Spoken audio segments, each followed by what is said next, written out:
de regulação, a gente vai comentar mais a parte de músculo esquelético mesmo. Então, aqui temos um infarto do miocárdio, né, que se caracteriza ali por uma obstrução de uma artéria coronária que irriga o coração.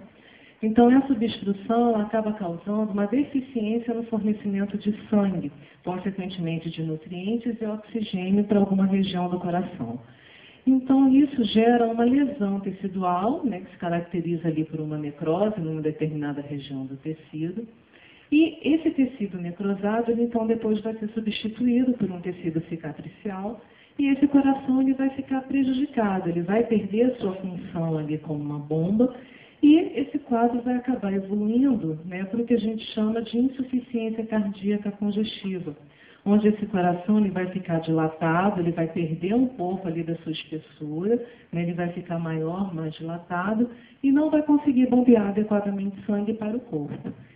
Essa insuficiência cardíaca ela está diretamente relacionada com quadros de fadiga muscular e intolerância ao exercício físico que são relatados pelos insuficientes cardíacos. Eles se sentem cada vez mais fadigados nas mínimas ações, né, não conseguem realizar atividades de longa duração, né, e acaba tendo uma vida mais limitada por conta disso. Bom, mas aí seria bem lógico a gente pensar que esse infarto do miocárdio, por justamente reduzir o débito cardíaco, acabaria comprometendo então o suprimento de sangue também para o músculo esquelético e para outros tecidos do corpo. E essa redução do suprimento sanguíneo para o músculo comprometeria o fornecimento adequado de nutrientes e oxigênio para esse tecido. E isso poderia, então, causar algumas alterações metabólicas e contráteis que são observadas ali no músculo. Entretanto, já foi relatado também na literatura que tanto infartos grandes que causam ali uma severa insuficiência cardíaca, com grande comprometimento do débito cardíaco, quanto infartos pequenos, que não comprometem tanto o débito cardíaco, causam essas alterações metabólicas e contráteis. Então, a redução do débito cardíaco por si só não explica esses efeitos. Há mais alguma coisa ali envolvida. Também já foi relatado que o nível de atividade locomotora também não está relacionado com essas alterações. Alguns estudos feitos com ratos, né, que eram colocados em caixas onde era monitorado o seu nível de atividade diária, não constatou haver nenhuma diferença, né, nesse nível de atividade entre ratos infartados e ratos saudáveis, né? Então, a diminuição desse nível de atividade física diária também não poderia explicar essas alterações no músculo esquelético. Então, antes de falar dessas alterações propriamente ditas, eu vou fazer aqui uma breve revisão, uma breve recordação das características ali das principais fibras do músculo. Para facilitar, eu dividi em duas categorias só de fibras, mas a gente sabe que tem outras subdivisões, que eu não vou entrar em detalhes aqui. Tá? Então, o nosso músculo esquelético ele é composto por diferentes tipos de fibras, basicamente fibras tipo 1 e fibras tipo 2, ou fibras de contração lenta e fibras de contração rápida, né, também chamadas de músculo vermelho e músculo branco. Então, as fibras tipo 1, elas possuem ali uma contração mais lenta, elas não desenvolvem tanta tensão assim, mas elas têm uma alta capacidade oxidativa, uma grande quantidade de mitocôndrias, mais capilares, e isso acaba fazendo com que essas fibras sejam mais resistentes à fadiga. Elas têm ali uma baixa atividade glicolítica também, e elas expressam preferencialmente o MHC1 e a SERCA2. O que é nessas duas proteínas? A MHC1 ela é a cadeia pesada da miosina. É aquela porção globular da molécula de miosina que é responsável pela hidrólise de ATP durante a contração muscular.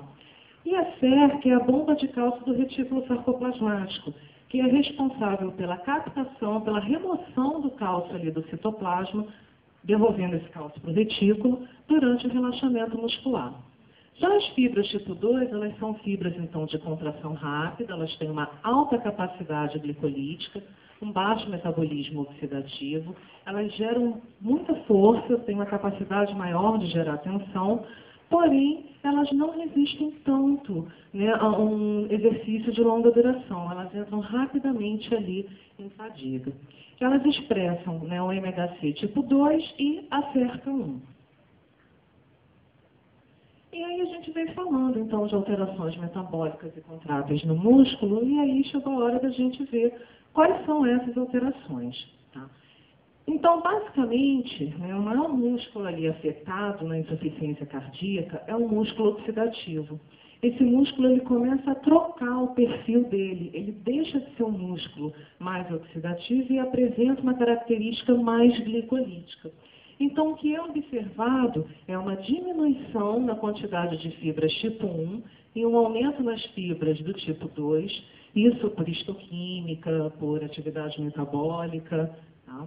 É observado uma redução nesse metabolismo oxidativo, as enzimas que estão envolvidas ali no metabolismo oxidativo, elas ficam mais lentas. O metabolismo glicolítico, ele pode aumentar ou ser mantido, né, vai depender ali do tipo de músculo, da condição daquele animal ou indivíduo. Também é observado uma rápida depressão ali dos estoques de fosfocreatina durante o exercício físico e a reposição desse estoque durante a fase de recuperação também é mais lenta. Aumenta a glicogenólise e aumenta ali a acidose intracelular durante o exercício físico. Além disso, aquelas duas proteínas que a gente comentou anteriormente, elas também são afetadas. Então, esse músculo ele diminui a expressão de MHC1 e aumenta a expressão de MHC2. Diminui a expressão de SERCA2 e aumenta a expressão de SERCA1. Então, ele começa a trocar o fenótipo dele. Ele assume um fenótipo mais glicolítico, ao invés de manter aquele fenótipo mais oxidativo, que era o original dele. Além disso, a cinética de cálcio, ela também é afetada. A transição, né, ali durante a liberação e a remoção de cálcio, durante uma contração e outra, ela acaba sendo diminuída. Tá? Consequentemente, né, diminui ali a força de contração, porque o cálcio é que vai regular nessa força de contração, e também é observado, né, a morte celular. Esse músculo ele começa a entrar em apoptose, consequentemente ele perde massa muscular e acaba entrando então em atrofia. Então, esses são os principais, ou as principais, melhor dizendo, alterações que a gente observa nesse músculo no indivíduo com insuficiência cardíaca. Ele perde massa muscular e aquele músculo passa a apresentar um fenótipo mais glicolítico. Consequentemente, o músculo glicolítico não resiste muito à fadiga. E isso coincide com o fato desses indivíduos entrarem em fadiga mais precocemente e terem uma certa intolerância à prática de atividade física de longa duração. Então, discutindo assim rapidamente sobre os mecanismos que poderiam estar envolvidos, né? Óbvio que tem muito mais coisa, mas em 30 minutos a gente não esgotaria tudo. Tá? Então, basicamente, assim, pelo menos o que está mais recente na literatura, essas alterações no músculo esquelético induzidas pela insuficiência cardíaca, elas podem estar sendo causadas por um aumento das citocinas pró-inflamatórias.